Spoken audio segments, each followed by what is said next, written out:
Assalamualaikum warahmatullahi wabarakatuh. Apa kabar kalian semua? Semoga sehat selalu.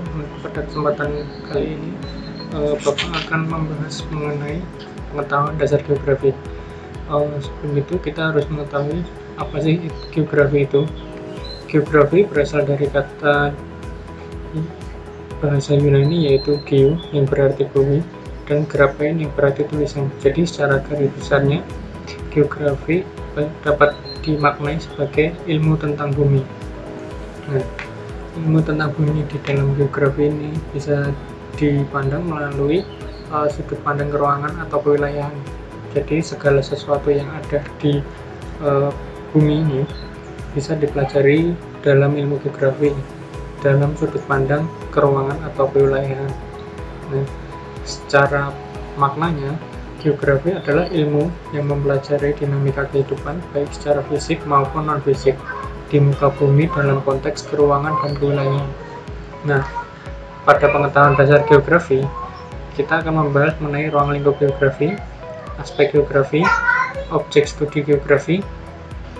Nah, yang pertama kita akan membahas mengenai ruang lingkup geografi yang dibagi menjadi tiga, yaitu geografi fisik, geografi sosial, geografi regional. Geografi fisik mempelajari kondisi dan gejala fisik yang terjadi di permukaan bumi. Geografi fisik dapat diterapkan untuk mengaji fenomena atmosfer, biosfer, hidrosfer, pedosfer, dan litosfer. Pada gambar, nah ini adalah atmosfer yang lapisan udara yang menyelimuti bumi. Berikutnya ada fenomena biosfer, yaitu lapisan yang terdiri dari makhluk hidup, terutama hewan dan tumbuhan yang berada di bumi. Berikutnya ada hidrosfer atau lapisan air yang ada di bumi. Kemudian ada pedosfer atau lapisan tanah. Kemudian ada litosfer atau lapisan kulit bumi. Nah, berikutnya geografi sosial. Geografi sosial mengkaji interaksi manusia dengan lingkungan, terutama yang berkaitan dengan aktivitas manusia sebagai makhluk sosial. Selain itu, geografi sosial mengidentifikasi dampak aktivitas manusia terhadap lingkungan dan aktivitas sebaliknya, seperti hanya di daerah di Bontang Kuala. Nah, terlihat pada gambar nampak permukiman yang berada di atas permukaan laut, dan pada daerah Bontang Kuala sendiri banyak warganya bermata bandiran sebagai nelayan. Berikutnya ada geografi regional. Geografi regional mempelajari kondisi kompleksitas suatu wilayah. Geografi regional mempelajari topik khusus yang mencakup suatu wilayah tertentu secara menyeluruh, baik kondisi fisik maupun kondisi sosial. Seperti halnya yang dimaksud topik khusus pada suatu wilayah, seperti halnya topik khusus suatu kepadatan penduduk di wilayah Bontang. Nah, itu menjadi pembahasan tersendiri dalam geografi regional. Berikutnya ada aspek geografi yang dibagi menjadi dua. Yang pertama aspek fisik, yang kedua aspek non-fisik. Aspek fisik sendiri dalam geografi membahas segala fenomena geosfer yang mempengaruhi kelangsungan hidup manusia. Aspek fisik dalam kajian geografi dibedakan sebagai berikut. Yang pertama adalah aspek topologi yang membahas tentang letak, bentuk permukaan bumi, luas wilayah, batas-batas wilayah. Yang kedua ada aspek biodik yang mengenai pembahasan ditekankan pada kajian makhluk hidup pada suatu wilayah, yaitu terutama pada hewan dan tumbuhan. Sedangkan aspek non-biotik mempelajari tentang tanah, batuan, dan iklim pada suatu wilayah. Nah, berikutnya mengenai aspek non-fisik.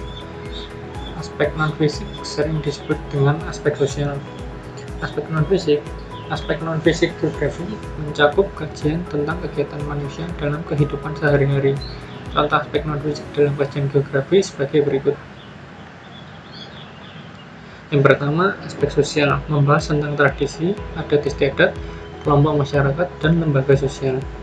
Berikutnya ada aspek ekonomi membahas tentang industri, perdagangan, pertanian, transportasi, dan pasar. Kemudian aspek budaya membahas tentang pendidikan, agama, bahasa, dan kesenian. Dan yang terakhir adalah aspek politik, membahas tentang kehidupan manusia yang berkaitan dengan kepartean dan pemerintahan. Ini ada objek studi geografi. Yang pertama mengenai objek studi geografi ada objek material dan objek formal. Mulai dari objek material sendiri berkaitan dengan semua gejala dan fenomena yang terjadi dalam geosfer. Seperti halnya pada contoh berikut. Nah, ini adalah hutan yang terbakar. Nah, itu berkaitan dengan ilmu yang lain dalam fraksi biosfer, atmosfer, dan antroposfer. Nah, penjelasannya adalah biosfer mengenai biosfer berkaitan dengan makhluk hidup. Dalam kasus ini adalah tumbuhan atau pepohonan yang ada di hutan, yang kemudian berinteraksi dengan atmosfer, artinya adalah kebakaran hutannya mempengaruhi polusi udara atmosfer. Nah, polusi udara tersebut akan berpengaruh kepada antroposfer atau dinamika kehidupan. Dalam kehidupan dimaksud ada kehidupan manusia. Nah, polusi udara yang ada mempengaruhi kegiatan manusia, seperti halnya mengurangi jarak pandang berkendara saat orang-orang berlalu lalang pada jalan raya. Nah, itu tadi contoh studi kasusnya. Fenomena geosfer dalam kajian objek material geografi sebagai berikut. Yang pertama ada atmosfer, yaitu lapisan udara yang menyelimuti bumi. Untuk mengkaji atmosfer, cabang ilmu yang dipelajari adalah meteorologi dan klimatologi. Meteorologi membahas mengenai benda langit yang berada di atmosfer bumi, sedangkan klimatologi adalah dinamika atau bisa diartikan perubahan cuaca atau iklim yang terjadi di atmosfer. Seperti contohnya untuk cuaca badai terjadi, seperti ada gambar. Berikutnya ada litosfer, yaitu lapisan kulit bumi. Cabang ilmu untuk mempelajari litosfer adalah geologi, geomorfologi, dan pedologi. Nah, geologi mempelajari mengenai batuan yang ada di permukaan bumi, sedangkan geomorfologi adalah ilmu yang mempelajari proses terbentuknya segala sesuatu yang ada di permukaan bumi, seperti contohnya terjadinya gunung, daratan, dan lain sebagainya. Selain itu ada ilmu pedologi mengenai ilmu tentang lapisan tanah. Nah, setelah itu ada hidrosfer, yaitu lapisan air bumi. Dalam kajiannya, hidrosfer memerlukan ilmu penunjang seperti hidrologi dan oceanografi. Hidrologi mengarah ke segala air yang ada di bumi. Untuk lebih detailnya, ditambahkan ilmu oceanografi yang mengarah kepada air yang ada di laut. Berikutnya ada biosfer, yaitu lapisan kehidupan yang lebih mengacu kepada kehidupan hewan dan tumbuhan di bumi.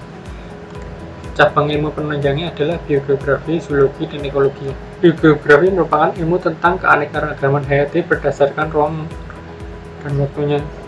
Sedangkan zoologi, ilmu tentang struktur, fungsi, perilaku, serta persebaran hewan dan lain sebagainya mengenai hewan.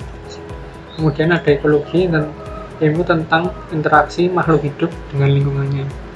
Jadi biosfer adalah merupakan lapisan untuk interaksi antara makhluk hidup yang lebih mengacu hewan dan tumbuhan.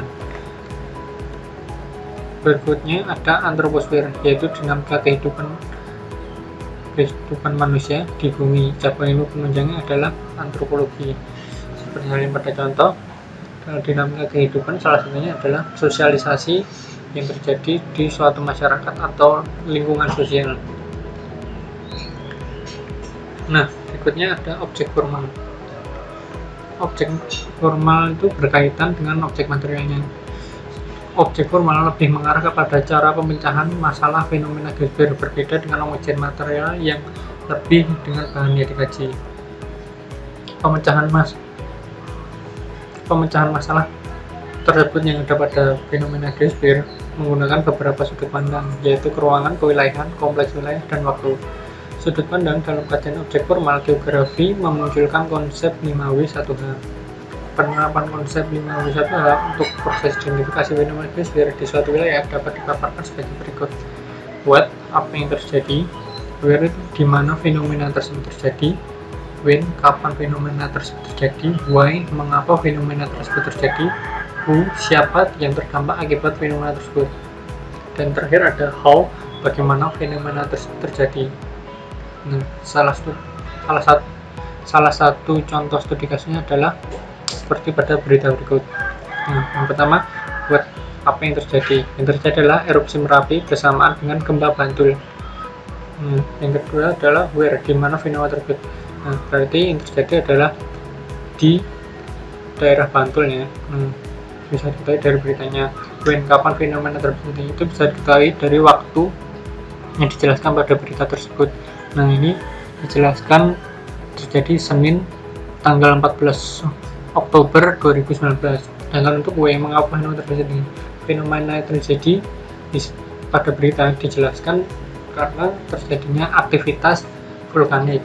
Nah, berikutnya siapa yang terdampak akibat fenomena tersebut? Yang terdampak pada fenomena gempa bumi dan erupsi Merapi ini adalah orang-orang yang ada di sekitar Gunung Merapi dan orang yang berada di area Bantul.